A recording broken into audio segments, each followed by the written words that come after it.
Okay, so I'd like the panelists to introduce themselves so that we understand, who is sitting in front of you. I'll start with you, Stanley. Yes, thank you, Anne. I'm Stanley Magede, CTO for Liquid Telecom. And I'll talk a bit about Liquid Telecom, seeing that our video refused to play. So Liquid Telecom is a telco. We connect people, but we do more than just connecting people. We are working a lot in data centers. We have cloud solutions, and we are working also on fiber to the home. We are present in 14 African countries. We have a workforce of around 2,400. We have done in Africa about 50,000 kilometers of fiber.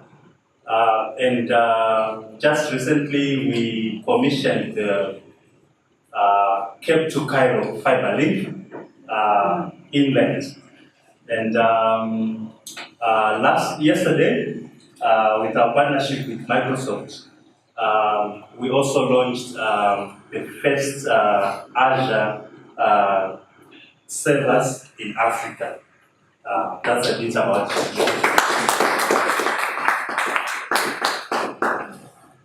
All right, thank you. Sorry, Victoria. Thank you. I just wanted to make sure you get my name.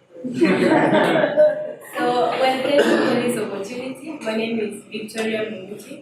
I'm a director and co-founder of a company called Hepta. Hepta is an IT company that is based here in Kigali, but we are currently operating in 2 East African countries, that is Kigali and Kenya. Hepta was co-founded by a team of engineers from Carnegie Mellon University. Any Carnegie Mellon University and MIT. Well, that was back in 2016, and the motivation was basically to analyze the social media space. In 2016, if you remember, 2017 there was the political campaigns in Kenya. So we really wanted to know excuse me, what the local citizens of Kenya are saying about the 2 prominent political candidates back then. That was Uhuru Kenyatta and Raila Odinga. So we developed a module that could fetch tweets. We focused on Twitter, and we could see a text either neutral, positive, or negative. So long story short, that came back to our first product, that is like a sentiment analysis module, and that now ties back to what we do. So we focus majorly on data, and we look at it from an infrastructure point of view, then the big data analytics, and finally software and APIs development. So is data really the new oil? Well, for you to extract oil, you really need to do a lot of work, right? Who agrees with me? You have to do the digging, then you do the piping, then you will extract all the oil, then perhaps put it in vehicles to the gas stations. So we lay down the infrastructure for companies to make sure they are correctly aligned to be in a position to collect data. And after we have the data, then we can do all the analytics and draw amazing insights from the data for decision making. Thank you.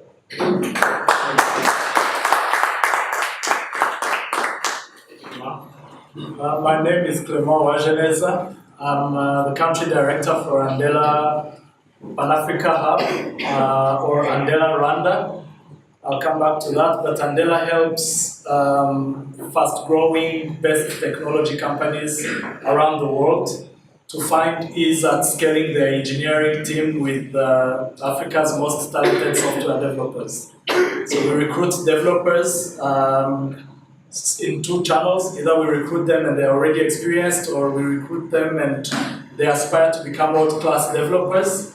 We have put in place a training and learning program that allows them to become world-class junior developers in a period of 8 months.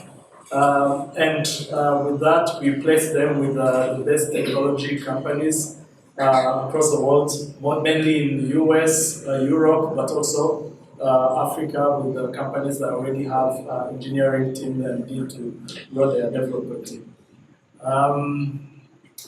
Andela in Rwanda is a Pan-African hub in a sense where when we opened office in Rwanda, we made an agreement with the government of Rwanda that we were going to contribute to the overall vision for Rwanda to set itself as a technology hub. And two things that government understands. One is, for this to happen, you need a really large pool of software engineers, software developers who can build the products, the technologies that can get born out of Rwanda. And second thing is that innovation is better when you have the diversity, and that Rwanda as a technology hub will need to be able to attract more aspiring talent who want to become software developers. And so the Andela Pan-Africa Hub is open for aspiring software developers from all countries. We've started in October, we officially launched in July 2018. We started in October, and we have now recruited our first 3 cohorts of 30 developers.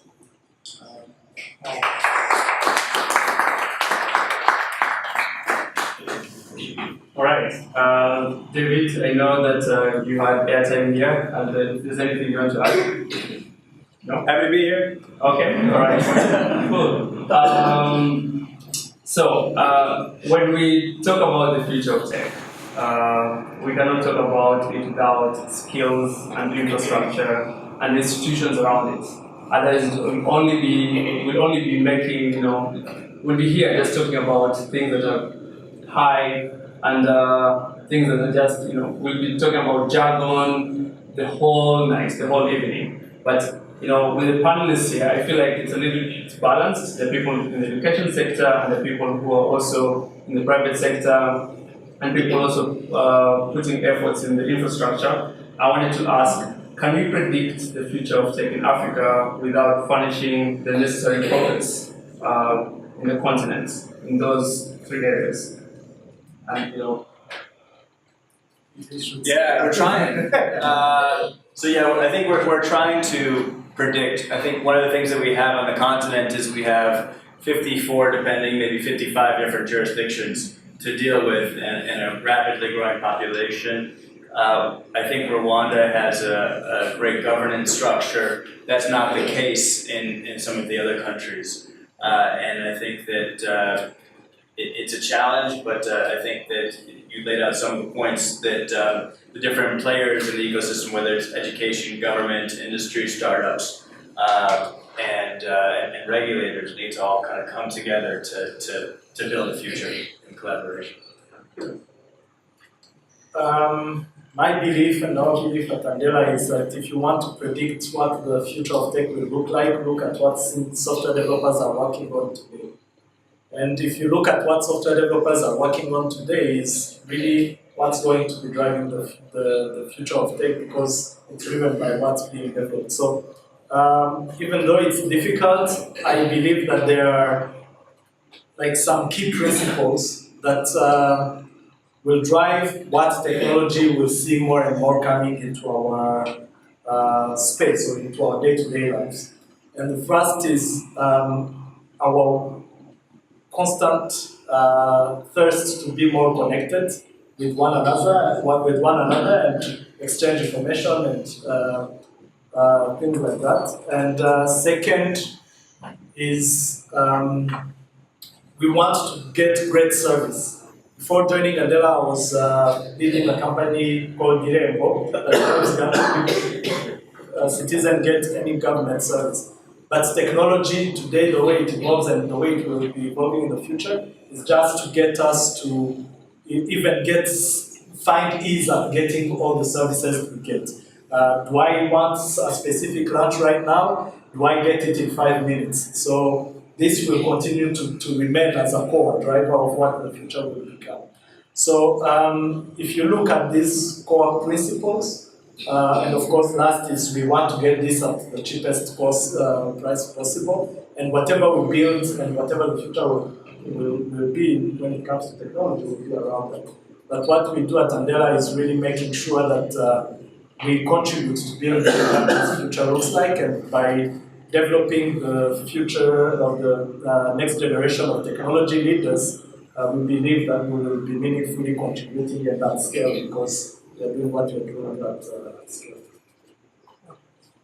But what can we really predict the future without punishing the basics? That is, schools, institutions. I believe we really need to punish the basics, like institutions that support the main goal, let's say a country's mission.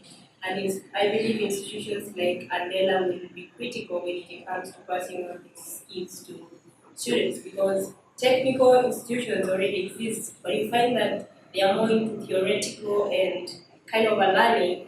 And when a student is about to graduate, what the industry needs is already expired, like what they have done in class is expired. So they are not at par with what the industry needs. So if institutions could collaborate with governments to make sure the curriculum is at par with what the industry is ready to take, then that means we have the basic right and we can correctly use these skills to predict the future. So yeah, I agree, we need to punish the basics. Okay, I'll take it from an infrastructure perspective. So at Liquid Telecom, we identified a gap where before we started our Pan-African project, it was very difficult to actually have intra-African traffic. You'll find that most African ISPs or internet service providers would exchange traffic in Europe, for example. And that would basically limit the business between African operators and African youth. And so we believe that the future of Africa, or the digital future of Africa, required a robust infrastructure on which to build all these services and applications. And we believed that fiber would form the basis of that digital future. And that's why we embarked on a project to interconnect Africa with a robust and one seamless fiber network to drive the digital future of Africa. And so I believe it's critical to have that intra-Africa exchange of traffic and seamless connections within Africa if we are to have a digital future. Thank you. I'd like to go to the next question.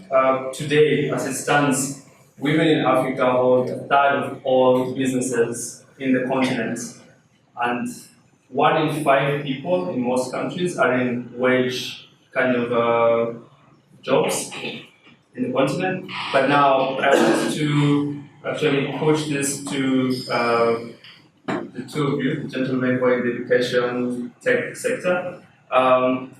With the 40% of the planet's population being from Africa in 2050, what can we do with tech to prepare for this population boom?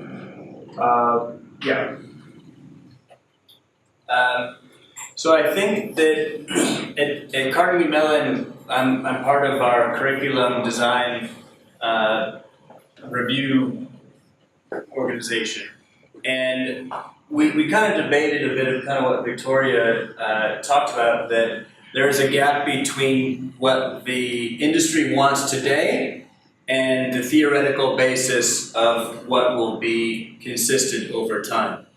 What we kind of generally have concluded is that there are going to be specific technological principles and technological concepts that are going to be crucial for people as far as we can see today. So the concept of how to program is going to be much more valuable than how to program in Python. We believe that the students and the graduates and the people that we work with will be able, if they have the basis and the fundamentals, they'll be able to pick up the various changing elements as technology improves. One thing that I've seen in my research, in addition to the fundamentals, is also the integration.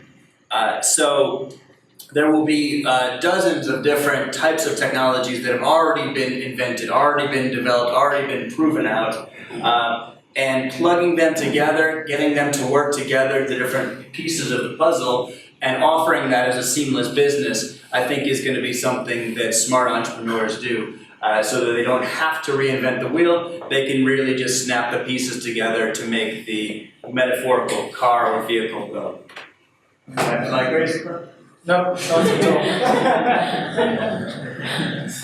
If I was to, well, first of all, you spoke about a number when you say 40%, so that's what, 400 million for the planet? No, Africa, like all of the planet. So in Africa, that would be 400 million. That would be more. No, that's like 40% of the world, but in Africa, like how many are talking about? So anyway, let's say it's a huge number. That's my point. But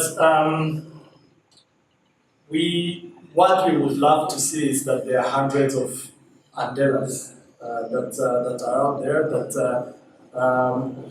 are proving that it can be financially viable to invest in human capital development in Africa.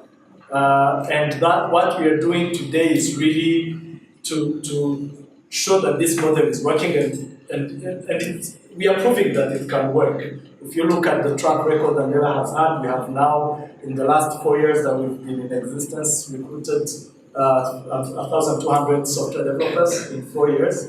And recently, most of you have seen we've raised $100 million in additional investment. It's not because it's charity, it's because that this is a business model that is more and more proving that it can work. And if we can spike a wave of investment in human capital development by showing that it's financially and commercially viable, then we can start to have 50, 100 Andelas that get born. What we estimate is that every high quality job that is created, and software developer job is high quality job, this triggers another 5 jobs that are created within the ecosystem and the economy. So the potential for like growth and employment, if we have this wave of investment in more of the type of Andelas, is going to be phenomenal for Africa. And that's what we expect to drive as a change. Now, that's what I think today we should be doing. But in general, to be honest, I'm worried, like everyone else. Like what will we become? We're growing fast on this continent. Our youth is growing fast. Andela can do so much. We need 50, 100 Andelas so to actually go as fast as possible. I'm at the same time worried, but I'm at the same time optimistic that we humans and people will always find a solution to do that.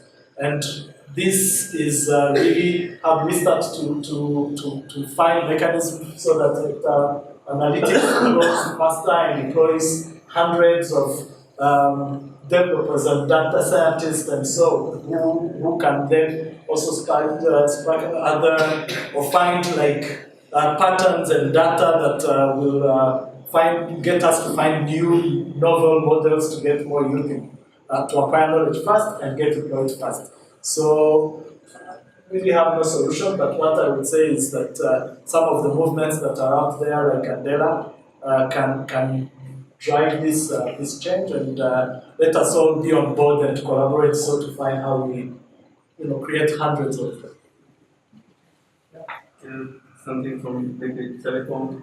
I know that you Liquid has done a lot in Kenya, like fish farmers, IoT, looking at the whole ecosystem and all that you're pouring in terms of technology. Like, what do you see like position like as an institution that is not in the academia? Yes. So we basically enable people and businesses in tech world and in all industries to create solutions and create jobs.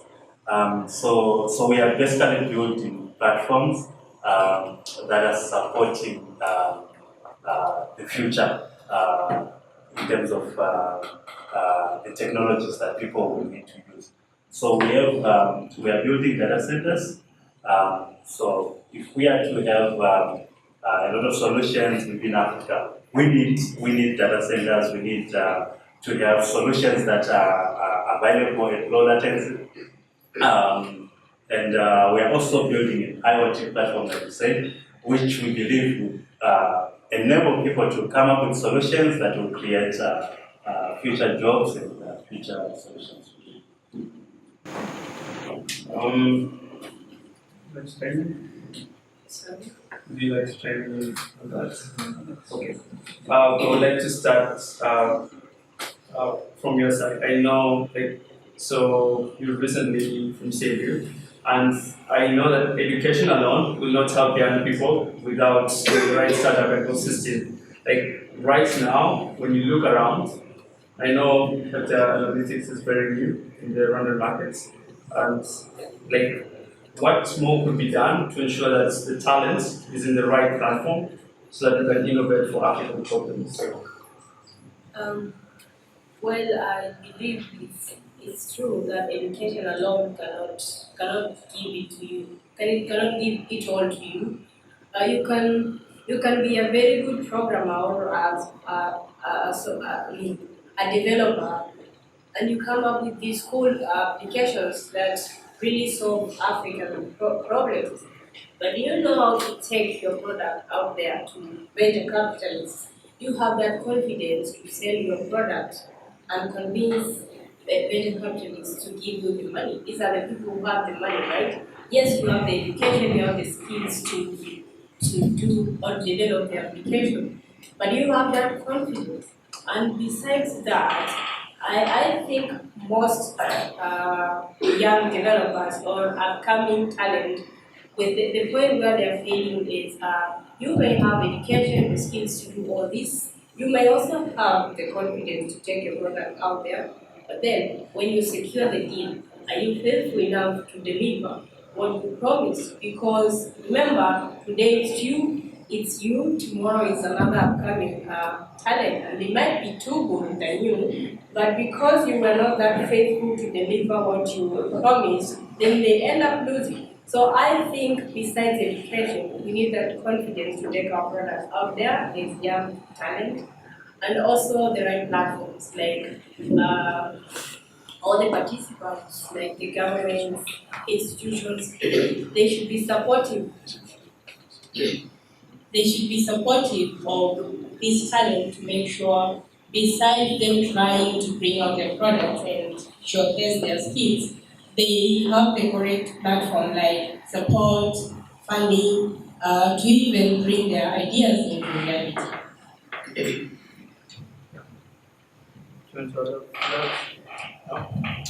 I would say that in addition to I would describe what you're saying as confidence, but also integrity. I would like to echo the need.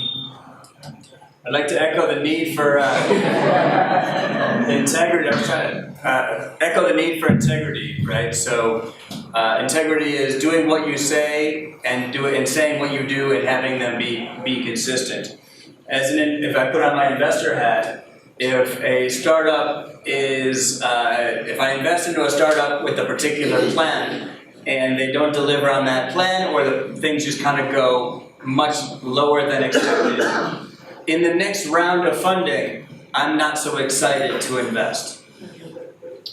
Now, all of the other future investors are going to look at what the early stage investors did, what they expected, and how excited they are. Nothing speaks more than an investor from the first stage going and reinvesting further into the second stage, right? And you get that by delivering on your promises, but also making reasonable promises to your investors. I would also say that knowing your market is a huge thing. If you pitch something to an investor and I can do a Google search and find it on the first or second page, and I can find out and I know more about your business than you do, I'm not investing, right? Yeah, so when these young talent are coming up with amazing products, there is one critical thing that I strongly believe they should understand. Innovation would either lie in the technology you're using to come up with your product or in the business model. So if you don't fully understand the business model, are you going to sell your product to the venture capitalists? So you have to fully believe in it first so that you can be in a position to take it out there. So business model and the technology behind this amazing product. It's not about education and the skills alone. There's a lot behind it. Going to the next question. The fourth industrial revolution. Africa has always been catching up all the time. And I feel like this is our time. We have a few years before,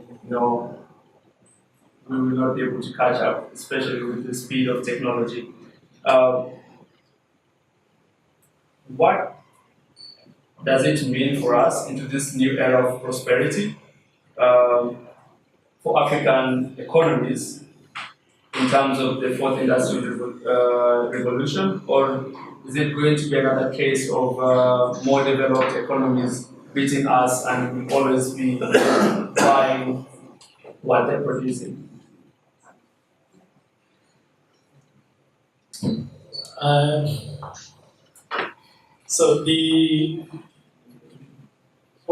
When we think about the fourth industrial revolution, one, I'm already puzzled some way because I go out there and start to read a lot and see what's going on. So I think it was at CMU I was speaking or some other place. Someone asked me what I would have done better at school if I returned to school.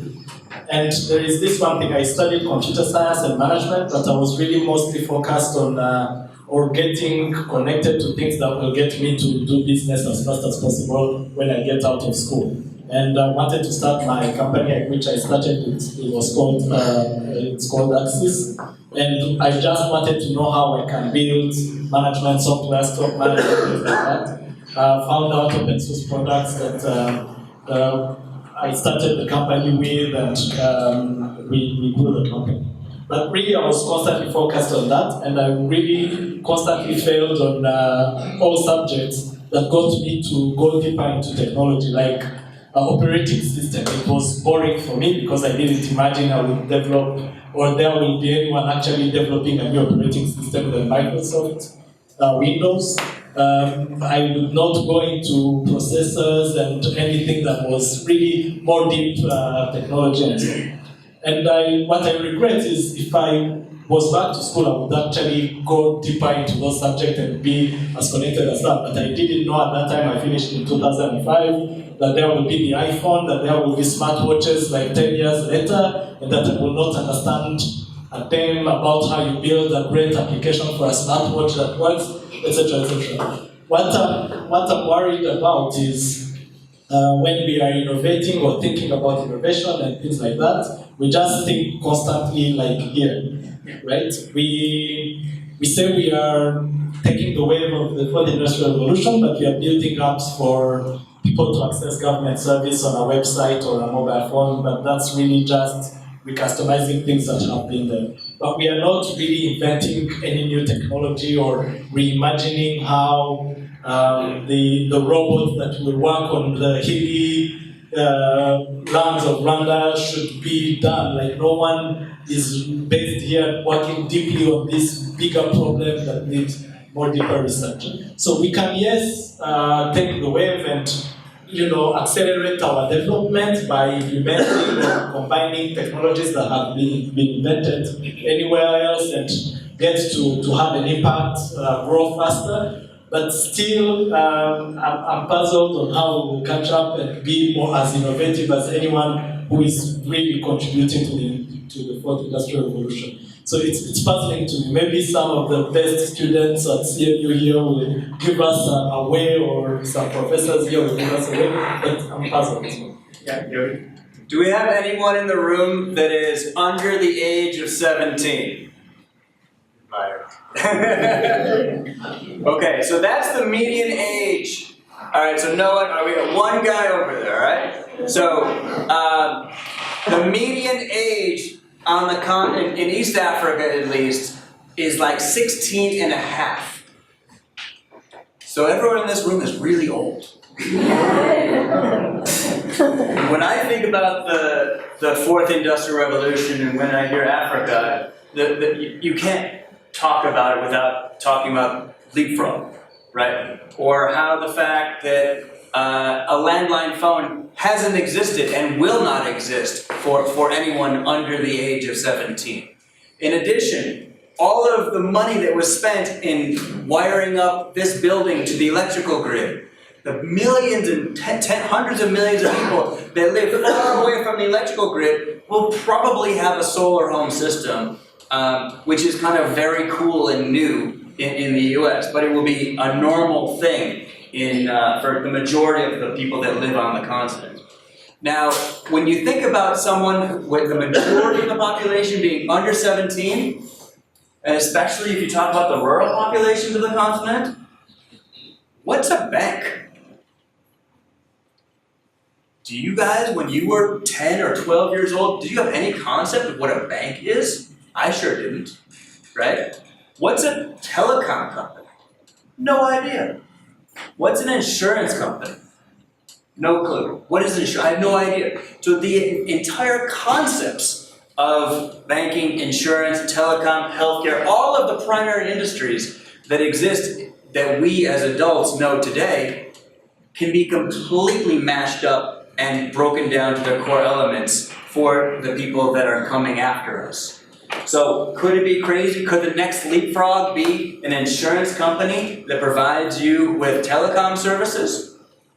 Maybe. But who knows? I mean, I think there's huge opportunities for the people in this room and the people that are interested in this topic to really get ahead of things and not just buy the stuff that's been invented elsewhere, but to create the future. So one of the first computer scientists said the best way to predict the future is to invent it. So I think that there's a huge opportunity to invent the future, and maybe they do so using liquid telecoms networks. Definitely.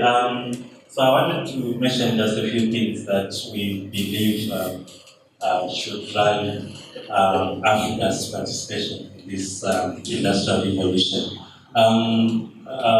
The first thing, of course, is connectivity is key. For us to be able to do anything, we need to be connected, and we need to have the resources. But also, what we believe is Africa should trade more with each other. It should become one market. It should be easy for somebody in Rwanda who has a cool solution that is solving an African problem to be able to take that solution to Nigeria or to Egypt. And that will help us not just to be consumers, because we end up getting solutions and consuming because we don't know what is happening within Africa. We have so many solutions and inventions within the continent, but they are not being consumed within the continent. So if I develop something in Rwanda with the population of Rwanda, it might not scale if I don't get access to the 1 billion African people. But if I have access to all the people on the continent, that solution can actually scale, and I can have a business that is bigger than Microsoft, maybe. So we believe that Africa should consolidate and become one market, and there is easy access even for trade within the African market. Thank you. Yeah, I would like to add something there. Besides the digital integration of the African market, I also believe this is a great opportunity for Africa, to leapfrog to the next era. Because when you look at the already existing infrastructures, like David was explaining, there are not that many. So it means since there is lack of those legacy infrastructures, then what is the next big move? It means it could be happening at a rippling effect. And then when you look like connectivity, like he was explaining, companies like Wave are really doing an amazing job to make sure Africans in the diaspora can remit finances to their friends and family in other parts of this region. But then, can that type of a technology work in Africa? Can it be adjusted to be a fit for Africa? I don't need answers for this, but if African engineers or knowledgeable people could really understand the problems of this region and come up with solutions that are a perfect fit for this continent particularly, then it would be a great opportunity for us to make use of this revolution to leapfrog in the next era. Thank you. Wow. I feel like we've touched a lot of what I'm going to even ask, later on. And I want to sum it up, some of the things that you mentioned, also David, around integrity. There is an issue right now in many African startups, and I would speak more for Eastern Africa, because I know some of them, but if you look at the startup owners, the most successful startups in East Africa currently, they are owned by Westerners. You can say Muslims. And so that brings us to the question of finance. Andela just raised 100 million in the Series D. And I don't know where that money came from, but we could even tell us more about it. But then, how do young people today who are going to have their own startups, some of the young people sitting here might be startup founders in the future, how can they position themselves really well so that people can start looking at them and investing in their ideas, instead of having the token, Rwandan or the token, Ugandan or Kenyan, as a co-founder next to them? How can they position themselves, especially in a continent which is there's a lot of corruption? How can the young people today, use this opportunity, especially technology, to position themselves?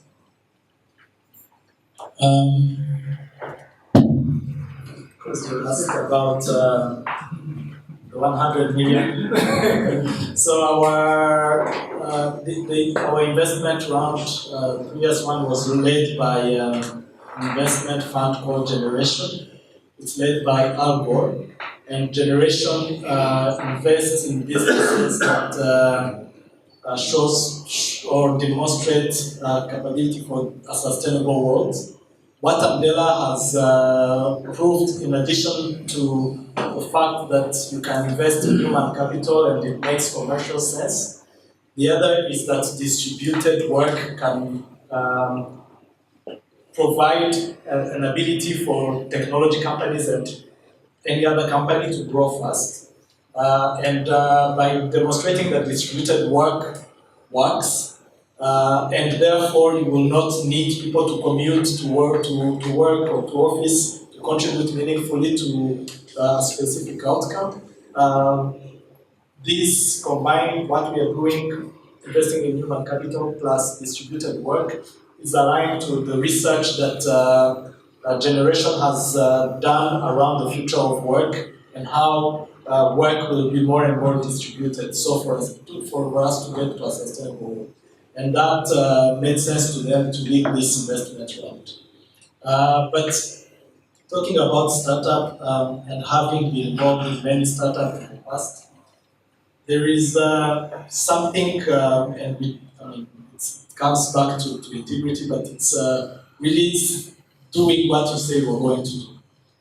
Well, there are two weaknesses, and I will be really honest here. There are two weaknesses I've always found in startups I've mentored, invested in, interacted with randomly. And these two main weaknesses are, one, the founders want to make it mostly about themselves, not about the problem they are out there to solve.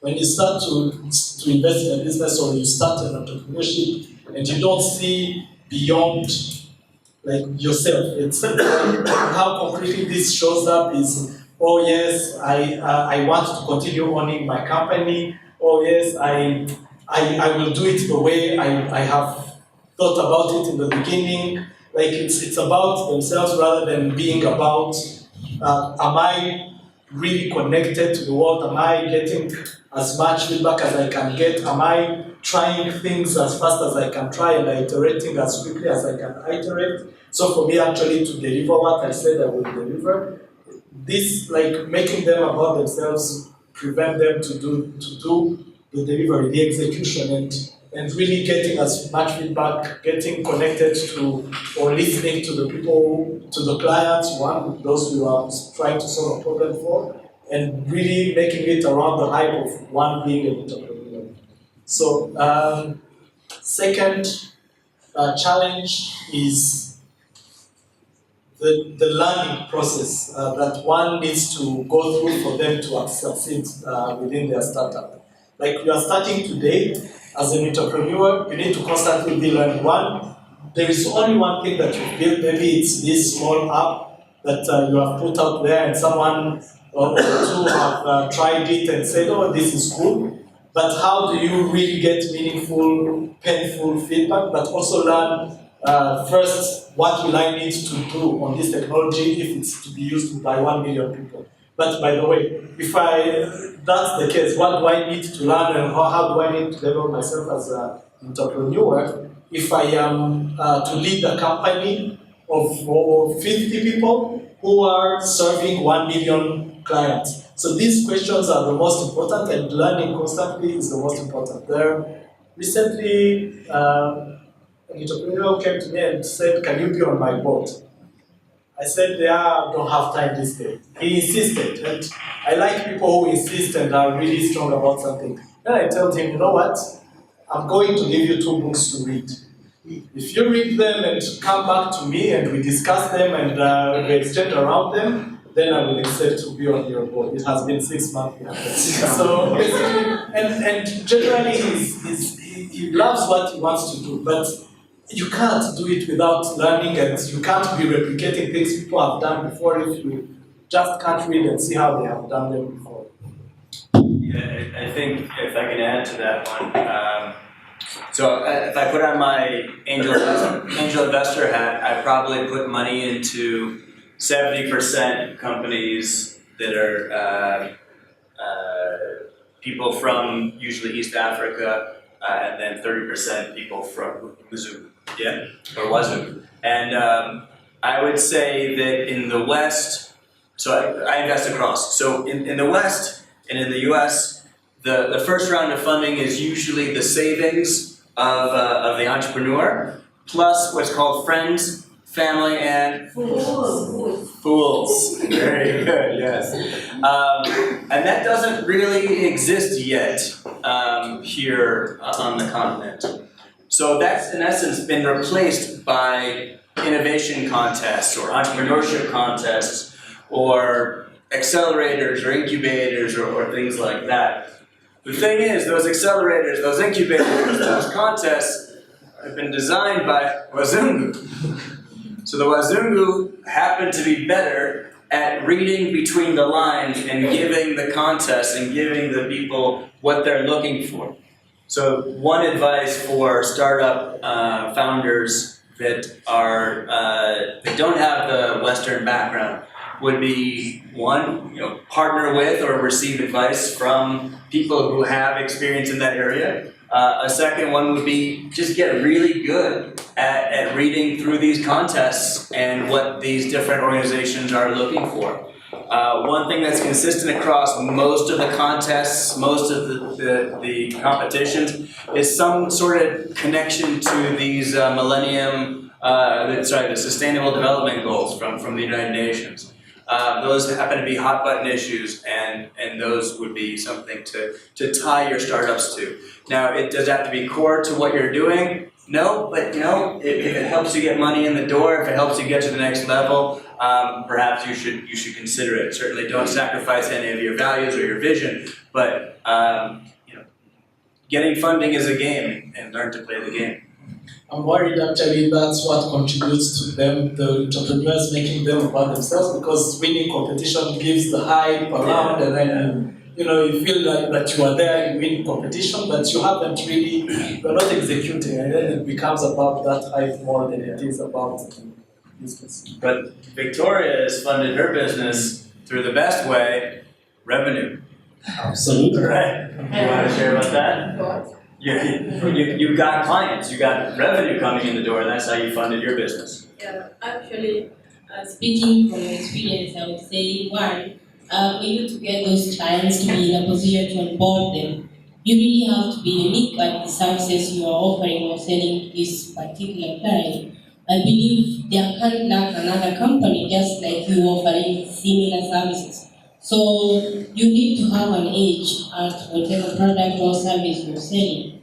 As a company, when it's at the beginning, you really have to be very careful so that you don't get swayed by these lucrative looking kind of funds, competitions here and there. If you are a service company or you are a product company, you really need to understand that distinction at the very beginning. But most startup companies don't get that clear. So personally, I would say it is good to put your right foot on the ground in the middle of things, not really at the beginning.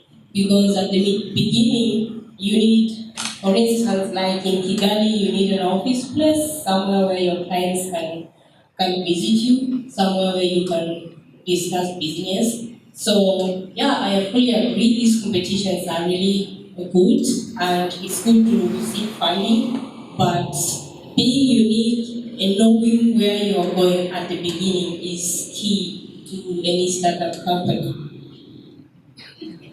Yeah. Stanley, you want to challenge? No? Okay. All right. So, okay. I'd like to move a little bit on the cybercrime space. As it stands today, Africa is cybercrime space is a hotbed of risks, and the space has changed and it's become so sophisticated. Like, it's no longer about identity theft. If you've read what happened last year in Ukraine with the nuclear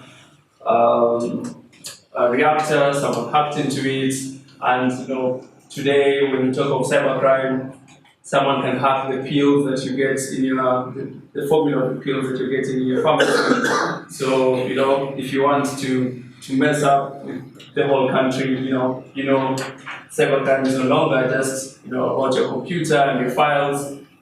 It's become something that, is sophisticated even to most governments in the continent and private companies. And I'm not sure if you have someone in the government here to speak on their behalf. No? Okay. So, I would like to know, what do you think are the most pressing concerns And what should we do to prepare ourselves?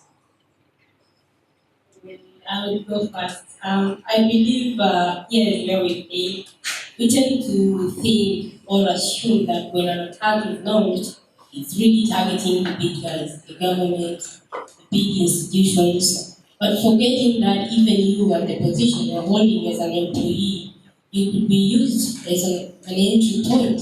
Someone can use social engineering so perfectly at you in a way that you will utter very sensitive information and boom, without your realization, an attack has been launched to your organization, and sorry if it's a government institution.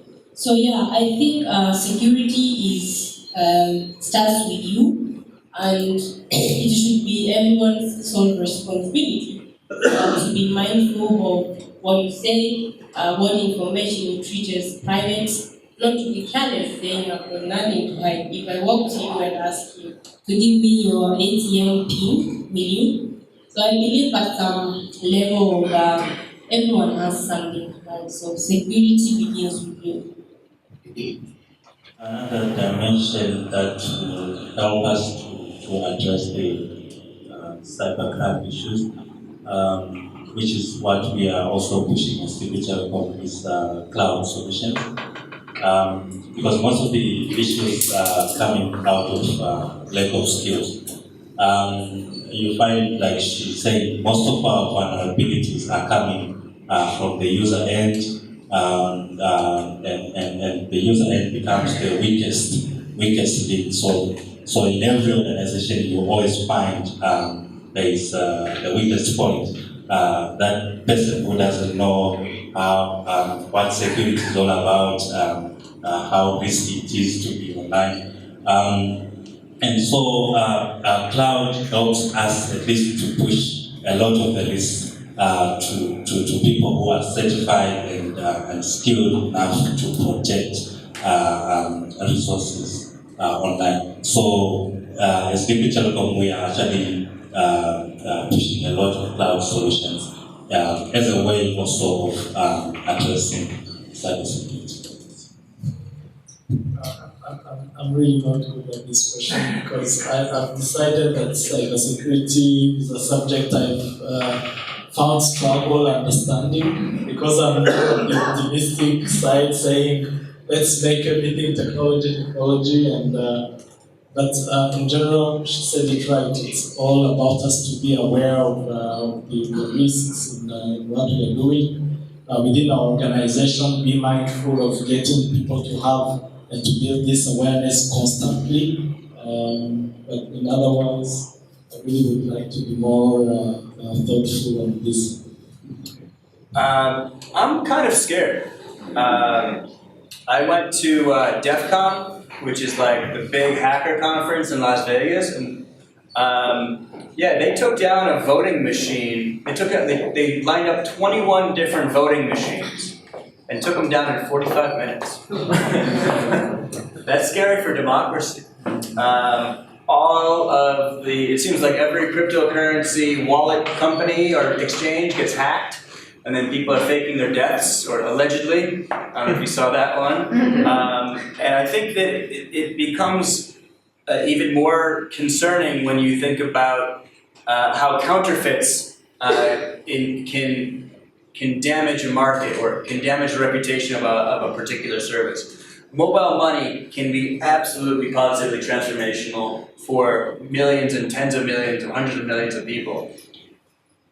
If people get scammed and hacked and defrauded from mobile money, and mobile money gets a bad name, that really poses a risk to the potential for it to reach the value to the citizenry that it can.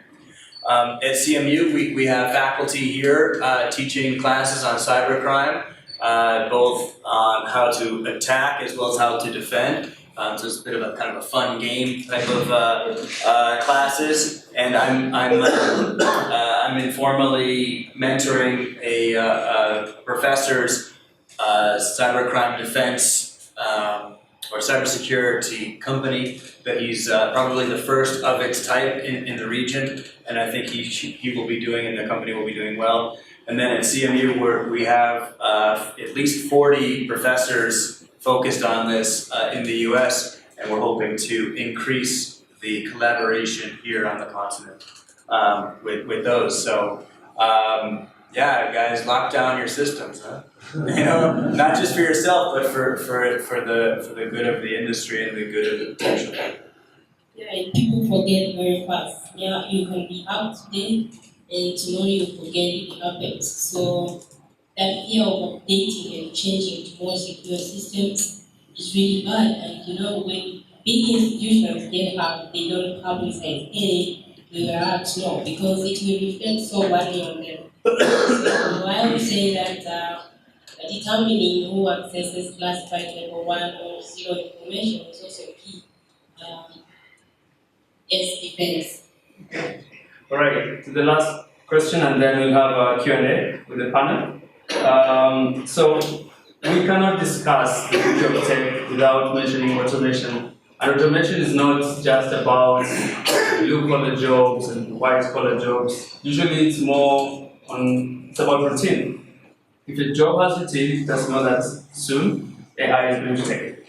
And I want us to also see, in terms of our own countries, you know, our own economies, the amount of monies that are being poured in manufacturing right now. We are literally copying and pasting what happened in Asia. And this is shooting ourselves in the foot if automation is on its way already. If you look at the US and Amazon and what's happening in some Asian countries. So how do we create and foster the right knowledge pipeline for the 17-year-olds that are not here in this room, so that, you know, when the time comes, they are not faced with this big future? All right, I'll start with a dark question. So I've been teaching a class on global sourcing, management, and automation for 9 years. Next year will be the 10th year teaching a class on the premise is, do you take a piece of work and do you outsource it to a company like Andela? Or do you bring in contractors, do you bring in employees, or do you automate the process?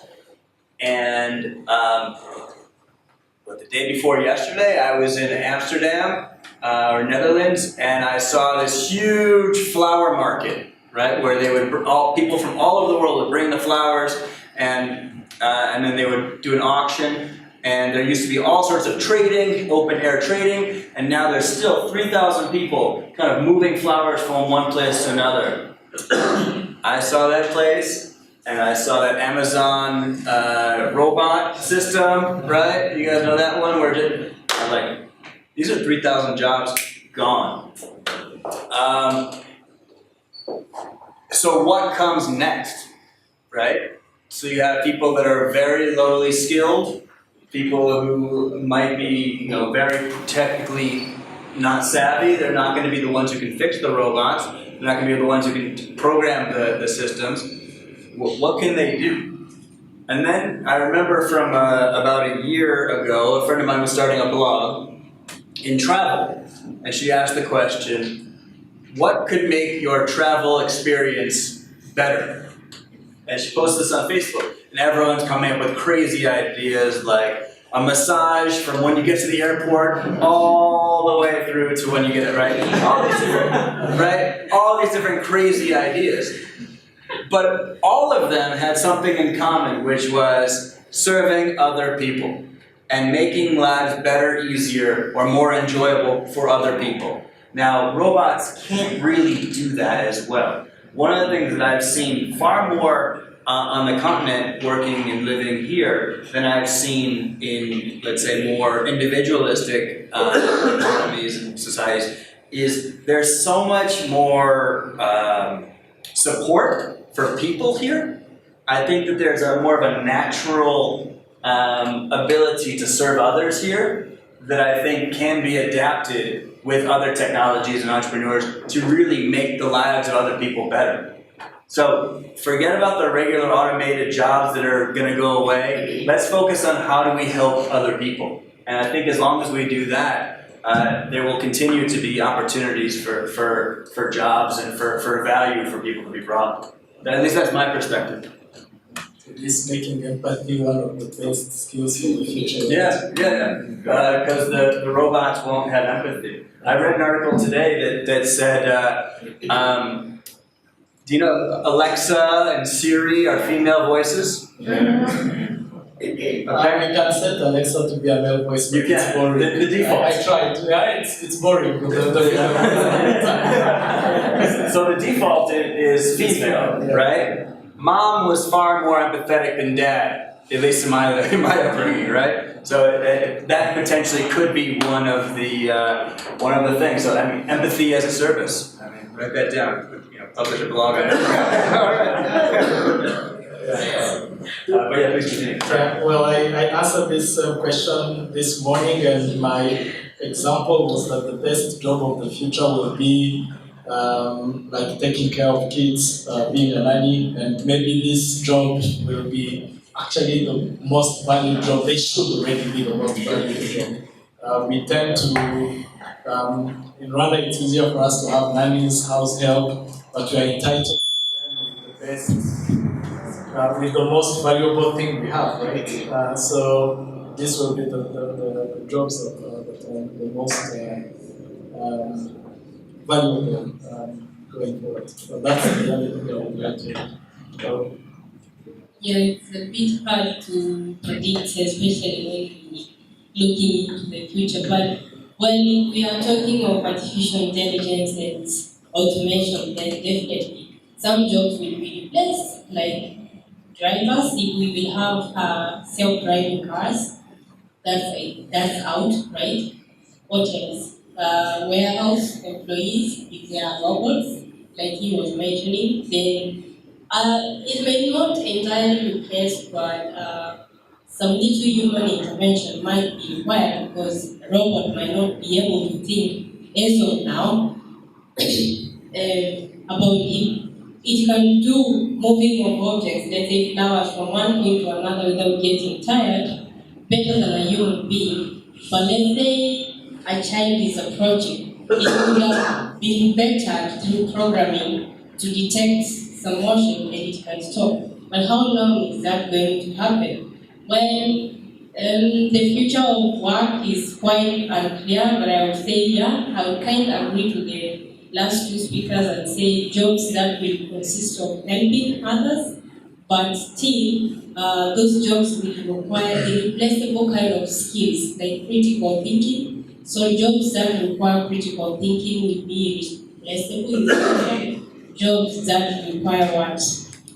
Yeah, thinking those lines. And I believe those are the kinds of jobs we shall have in the future. But just food for thought, imagine a scenario where we have a perfect world with robots walking around the streets and doing all the work for us, and our work is just to chill, sip coffee, and just enjoy life.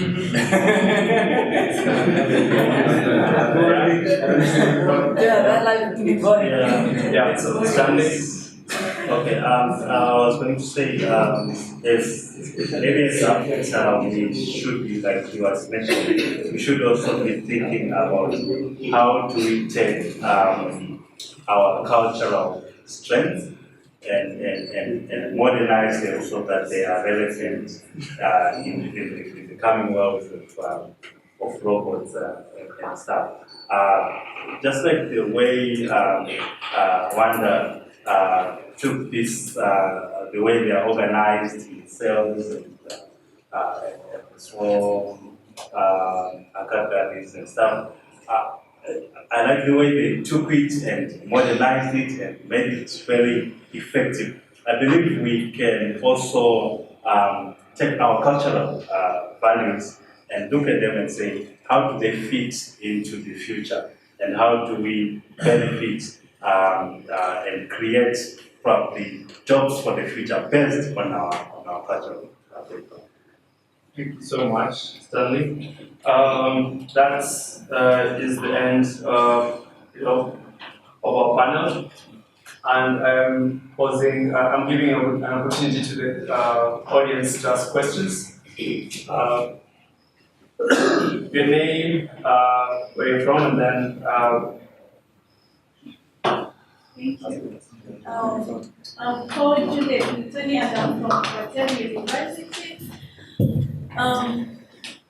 I want to pose a question to Mr. David, but I'll first give you an example before I ask you.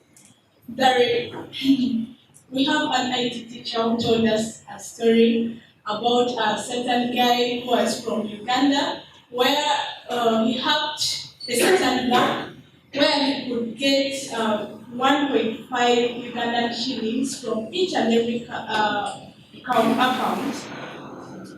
or from each and every person who is having an account from that bank. As you can see, it's a lot of money.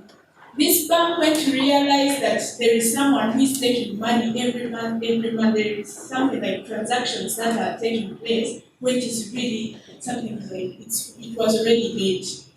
So what they did, they never imprisoned that guy, but instead they hired him because they were afraid of their security. They were like, if they imprison this guy, he will come back and maybe he will do something more. So they decided to hire that guy. So Mr. David said that he's training his team about cybernet, how they can be able to defend themselves. And so I was something like afraid and scared. I was like, are you not creating an environment of people who are going to just steal everything from us? But they are going to be experts in the cybernet, where they will also want to do to try to put into practice what you told them. Don't you think that you are creating something like insecurity in Rwanda? I was really like, I had my phone here, but I was looking at these guys and was, they really see my password. So I really need you to answer me. Thank you. okay. Thank you. We'll take many questions and then we take 4 questions at a time, and then if you have a question, you can just come forward and line up here. Let's do that quickly. Good evening, everyone. My name is Clement, and my question is about student manpower. Whenever we're doing a course, we work on a lot of different projects. Basically, it's an idea that we come up with in a class. We put a lot of hours into it. We produce something, and that's it. The idea kind of dies out.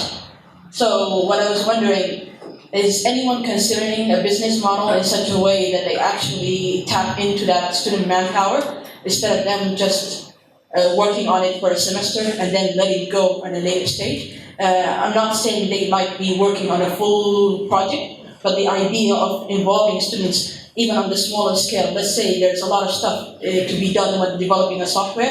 An idea could be thrown out in a space, and within the span of 3 months, an entire system design and system specification could be produced in such a way that the employees of the company could take the next step. Another thing would be is seeing students earn a little bit more money on the side while they do their own work. Such a way they feel, okay, I'm doing my studies, I'm advancing towards my future, but at the same time, I'm not deadly broke, trying to chase money in different directions. At the same time, I can actually focus on my own studies and earn money at the same time. And the other side is the fact that the labor would be much cheaper on companies, and the students will be able to gain experience even before they graduate. So the benefits that I see is from all sides, but I don't see anyone working towards that direction yet. Thank you. thank you.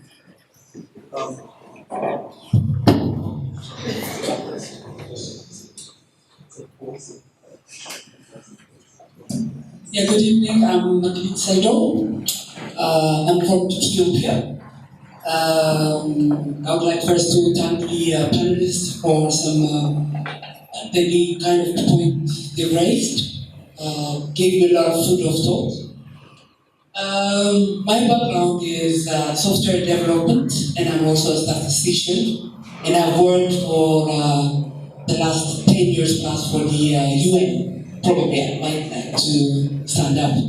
A lot of people text me for one of these. Anyway, I've got so many questions going on in my head. Probably I will just take the two of them that kind of bothers me a lot. Unfortunately, I come from a country where IT is quite monopolized. The service providers, the government. So I own a company there that goes into innovative technology, but the software development part is kind of it's got its own complexity. So I'm here to kind of try out Wanda and the tech environment. But the panelists said we see different kind of waves going through. So how is the continent going to catch up? And my question is, do we need to catch up, or do we need a solution African tech for Africa? 2 weeks ago, I was invited by an NGO to present one of our solutions that we're pushing, and they were actually very much excited around apps and so on. But we came with a simple infrastructure base, not even an app. And it was an education platform for them, because that NGO had a lot of money they wanted to spend, and they wanted to spend in terms of providing solution for the farmers that don't even have phones or connectivity, you know? So if you go to a farm, you know, you've got a cool app, you know, when you farm, it can tell you the moisture level of your land and whatever. Do you think you'll use it? That's the kind of question. So what's the strategy we're thinking of? The other thing is also when one of the panelists say, how old are you all, and are there any under 17? That's the kind of thing I wanted to see. I feel myself very old. I love programming. I've got an 8-year-old who I'm trying to teach him some programming. And I went to an innovation lab here for kids 8 to 10. It's very sad to see there was no government or university involvement in supporting those kids. There was one guy from Innovation Lab, I don't know if you can even call it Innovation Lab. The kids kind of tried to do some gaming thing, but it's all self-supported and quite disappointing. So when we look at education, are we, if we want to catch up, are we only going to focus on university, or should we not start from down there? So, I've got so many questions. Thank you. So thank you very much. Okay. Before the next, can we have the panelists answer these questions, and then we'll just continue asking questions? I'll start with the one that was directed to me. Indirectly accusing me of training criminals for the future. I can say that our entry criteria at CMU is not just academic, but is also the character of the person. So we try to screen out future criminals as best we can. In addition, one of the things that we see amongst people that are doing cyber crimes is they tend to be outcast a bit from society. And I think that one of the things that we try to encourage is deep collaboration amongst our students. And a good social environment to prevent that kind of path that would lead someone towards criminality. If you follow any stories of crime, they always get caught. All the criminals have to do is screw up once, and then the police can catch them. Rama, in regards to student manpower. A little bit. I would like to add to that. Also to add to what Ross saying. Well, it depends on how you really. Am I audible now? Yeah. Okay. So It depends on how really you look at it. Hacking is bad if the motive is to spoil or is malicious. But hacking, it will enable companies, if we have certified ethical hackers, it will enable companies come up with very strong and secure systems. And actually, for you to be certified, there are certain tests that you have to pass, and there are certain documents you have to sign, and the penalties are really heavy if you do money laundering, like the case you were explaining. So, as a certified ethical hacker or as someone in that capacity, you will be wearing the white hat to represent the company and make sure that you help the company identify all the entry points that a malicious hacker can use to gain access into their systems. Yeah, so it's a good thing, and if you're certified, you don't want to risk your life going into prison for hacking maliciously. You want to do the right thing all the time. Yeah. Okay, and Rama is both my student in multiple classes as well as my advisee. And she asked a question about student manpower building projects and part-time jobs. So one of the things that I did while I was getting my my undergraduate is I worked as a programmer for a software company that was building databases and some other cool stuff, and that helped me pay for my education. So if you can and you have the ability to, I think I would encourage you and other people to look for part-time programming jobs. They're out there on the net, and I think that lots of different industry players might be interested in those sorts of things. And in regards to taking projects from the classroom and turning them into companies, Rama, did you apply for the Industry Innovation Lab?